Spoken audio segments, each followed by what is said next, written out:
So hello, Jim, how are you? Great, and how are you, Macarena? Very fine, thank you. I'm very happy to have you here in CPTED Talks. Thank you for your availability. How is everything there in the United States? Well, everything's going great. I mean, I think we're starting to see some progress in the vaccination program and also in businesses reopening, restaurants reopening. I think there's an energy now that people have, and hopefully it's not going to be a setback because of some crazy things that people are doing. Oh, we hope the same here in the South American region. And I'm happy to hear that, Jim. If you may, I will start reading a little about your biography so the audience know more about you. Okay. It's okay? Perfect. So Jim Peters is considered a leading authority on legal and social trends impacting the hospitality industry and development of hospitality and entertainment districts.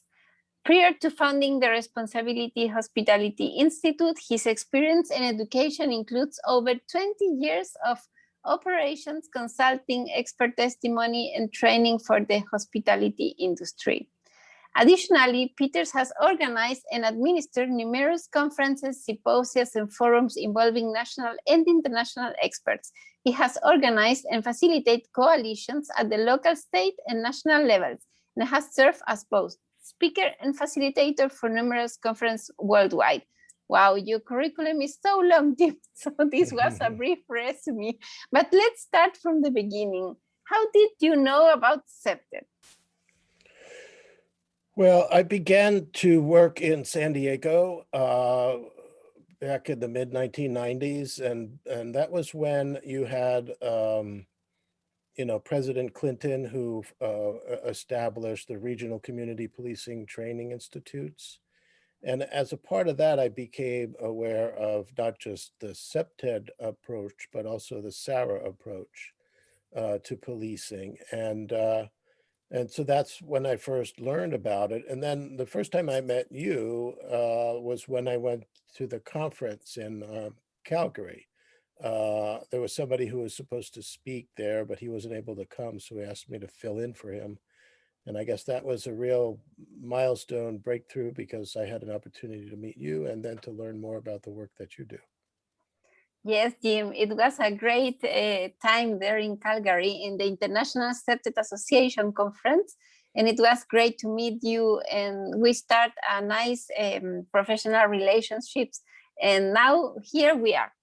Yeah. We are just facing an incredible event. You will describe the Sociable Summit further in this interview. But I am very happy because we met in Calgary that time. And now, with all the information you have about CPTED, what is the role you think or relevance of CPTED applied in nightlife districts? Well, as I began to learn more about CPTED and as I, attended the conferences, I began to realize that much of the CPTED philosophy and approach was being applied more to residential areas or, business, commercial, complex areas, really looking at some of the environmental aspects. And I felt that there was not a whole lot that was focusing it specifically on nightlife, and not just nightlife in terms of the district with lighting and mobility and movement of people, but also internally, when you had the interior space and how you manage the flow of people and how you reduce risks of assault or sexual harassment and other things that often happen. So I think as I began to study CPTED more, I began, and working with you in particular, especially when we did that tour in Toronto, we began to see things differently as it relates to nightlife districts. Yeah, you're right. Completely agree. And our projects were very exploratory projects, very interesting what we did in Toronto, in Calgary. Then we met in Mexico, also in the United States. So the nice issue is that we can apply CPTED in different nightlife districts in different countries. It's a very global methodology. But last year, we started the COVID crisis all around the world. It is something that is super difficult, and it changed all the behaviors from in nightlife district also. What do you think about that? Can you describe a little the challenges nightlife districts are facing with the COVID crisis? Well, I think that when you look at nightlife, you have a continuum of people who go out. We talk about singles, mingles, families, and jingles. So singles are young, unattached people, and they tend to seek out places to really show themselves off. You know, it's really kind of a mating, a ritual that happens. And so the large disco, nightclubs, dance clubs are all designed for that young adult. Then as people get older, they want to have more social spaces where they could sit and eat and drink. They have more money to spend. They want better entertainment, and often will move and migrate to festivals. Then you have families who have limited mobility in terms of nightlife, but still want places to go that are safe for them and their children. And then finally, you have the jingles, which are like me, older adults, empty nesters, business travelers, convention travelers, and they tend to have the more disposable income. So COVID has more dramatically influenced or impacted businesses that depend upon tourism and conventions. Whereas the neighborhood establishments, where they're allowed to have some outdoor seating or open even on a limited way, can still have the local patrons that have always been there with them. But I think the biggest impact will be those that depend more on the tourism and Mm, conventions, which may not come back, especially international travel, probably until 2022 in any significant way. The other thing about COVID is the impact on employees and the mm, risk that they face, even when businesses were allowed to open, because those that are most likely to engage in risky behavior tend to be the younger adults, mm, and the people who are more prone to be cautious tend to be older. But now you're beginning to see with the vaccination program kind of a surge in the over 60, not only in terms of going out where they have that opportunity, but also what some refer to as revenge travel, where they feel I'm vaccinated, I could get on a plane, I could go anywhere I want to, I've been saving my money. And so you're going to start to see that first wave trickle out. But as we've seen this week in Miami Beach, you mm, still have that young adult who seems impervious to COVID, and it's going to be a long time before many of them get the vaccine. Well, at least from their perspective, it may not be till the summer, but they're engaging in riskier behavior. So I think what we've learned from COVID is that hospitality and the need for people to socialize face to face rather than online, what I call three-dimensional sociability versus two-dimensional sociability, mm, is what people recognize now as the greatest loss.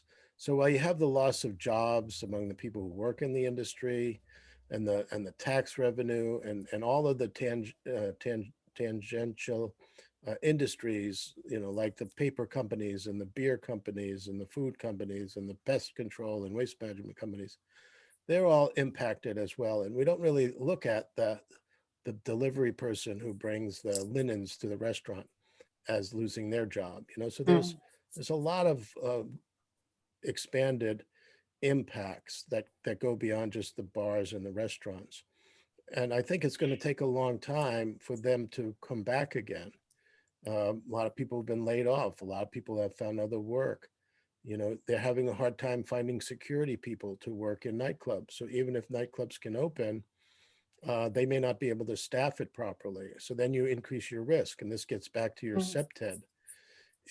If businesses are opening up, they're going to have crowds of people that have been pent up and probably engage in risky drinking behavior and activity.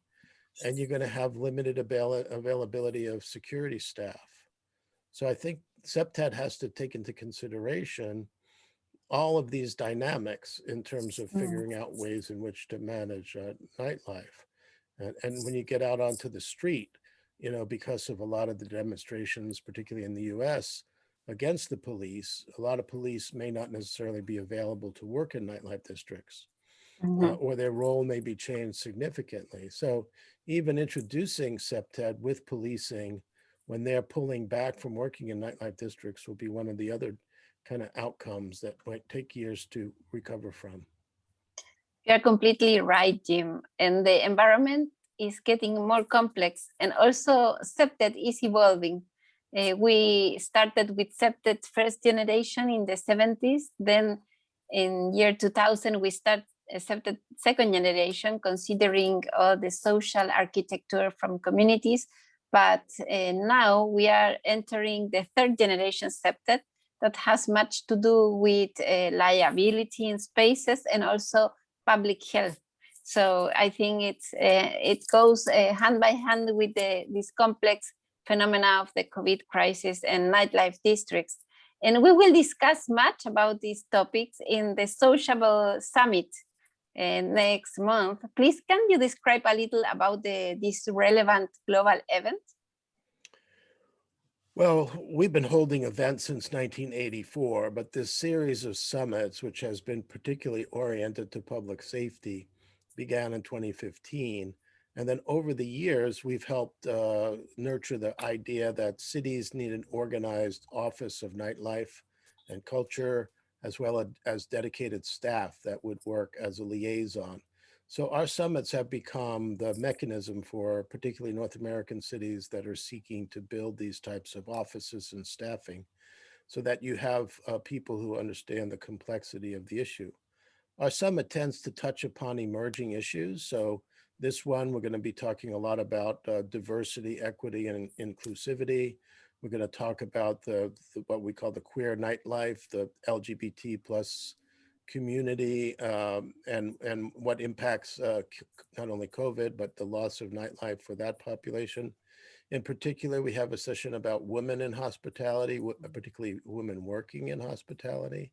And along the lines of your CPTED work, Leisha's done a lot of research and begun to do some interviews about what women want. And she did this before COVID, but now she's come up with really a comprehensive list. And I think the future from a CPTED perspective will be how do you not only create a district, but a venue that make women feel safe? Because women will be Yes. the determining factor as to how quickly nightlife comes back. The young adult population that tends to go out is really just a small part of hospitality and nightlife. And that's Mm. not where the big money is. It's the older adults. And they'll be the ones that remain cautious even after the vaccination program. And we've learned to avoid people. We've learned to be suspicious of everybody. So when people walk down the street, everybody is a potential person that's going to infect me. Mm. And I think our behaviors have led to this people avoidance rather than engagement. So our conference really tries to bring together representatives from public health, alcohol regulation, hospitality associations, people who are involved in nighttime management, whether they be in business improvement districts or they're part of an office of nightlife. Obviously, we have a large continuum of police that come, representatives who are frontline sergeants and lieutenants and commanders and captains that really on a day-to-day have to figure out how to manage the trends. That sounds very attractive and interesting. Many topics to be addressed. So congratulations for that. Just today, I had a chat with Alicia Scholler from your team about the safety perception of women in nightlife districts. And we chat a little about her research. And I told Alicia that I will talk about that in my CPTED lecture in your summit. So Mhm. I will focus mostly about women in nightlife districts and her perception of safety. It's a very interesting topic. And do you think after the crisis, you spoke about 2022, do you think nightlife districts will be more resilient? We will learn from the challenges? Well, I grew up and I got my early life in the 1970s working at a music venue in New York. And that's when my generation was turning 18 and turning 21. And you had that whole disco, large occupancy venue. And this was perhaps true with the millennials, those born, after 1984, after that were really part of that generation of people who came of age in 2000. And that's where you saw the reemergence of those large occupancy venues. But even before COVID, you began to see those types of venues losing to the big festivals. So that young adult who used to go out 2 or 3 times a week were saving their money to go out to one big festival, instead of spending $125 going out, 3 or 4 times a week, they save that money and go to some big festival. So you already began to see, both with the liability insurance, the cost of security, the threats of active shooters in nightclubs, a lot of those large venues were having difficulty. And until such time as people feel more comfortable, you'll probably see, and this is what most people I talk to, more of a neighborhood focus, that people will start to patronize businesses that are close to them and that are much more controlled and managed and comfortable. There'll always be a space for the nightclub because you'll always have that young adult who needs that kind of a space. But I think they've also learned to have more home entertainment and more home Mhm. socializing. And so those will be the competition that businesses will have to face. You'll have a surge, obviously, just because you're letting people out. But I think over time, they'll take a step back and say, do I really want to go to a crowded nightclub every Mm. night? Or do I want to have parties in my home where I have this nice entertainment system and I could make drinks and I've learned how to order food from restaurants? So you see a lot Mm. of competitive forces that may change the dynamics going forward. That sounds very, very interesting. And I can imagine the shift, the change of what we will see in the future. It's interesting. And also, I think that CPTED will go hand by hand with that change, with that shift. Do you think the International CPTED Association, the institution that I lead globally, can help a lot in this shift of paradigm? For example, we can promote some more events about nightlife districts or do some more joint venture with your institute? Well, naturally, I'd always like to continue to work with you, and we could have you as a promotional partner. We'll have a special web page that you could add videos or links, or you could customize it just to promote CPTED. So I will send you that information if you help to get the word out about our summit. And we have a really reduced rate. We have to obviously collect some revenue, but we have some good sponsorship this year, and we're able to make it more accessible to people. But I'll make sure that we line you up to be one of the promotional partners and get you on our app now that people will all have access to on their phones or on their desktop. There'll be a That's special great. page dedicated to your association.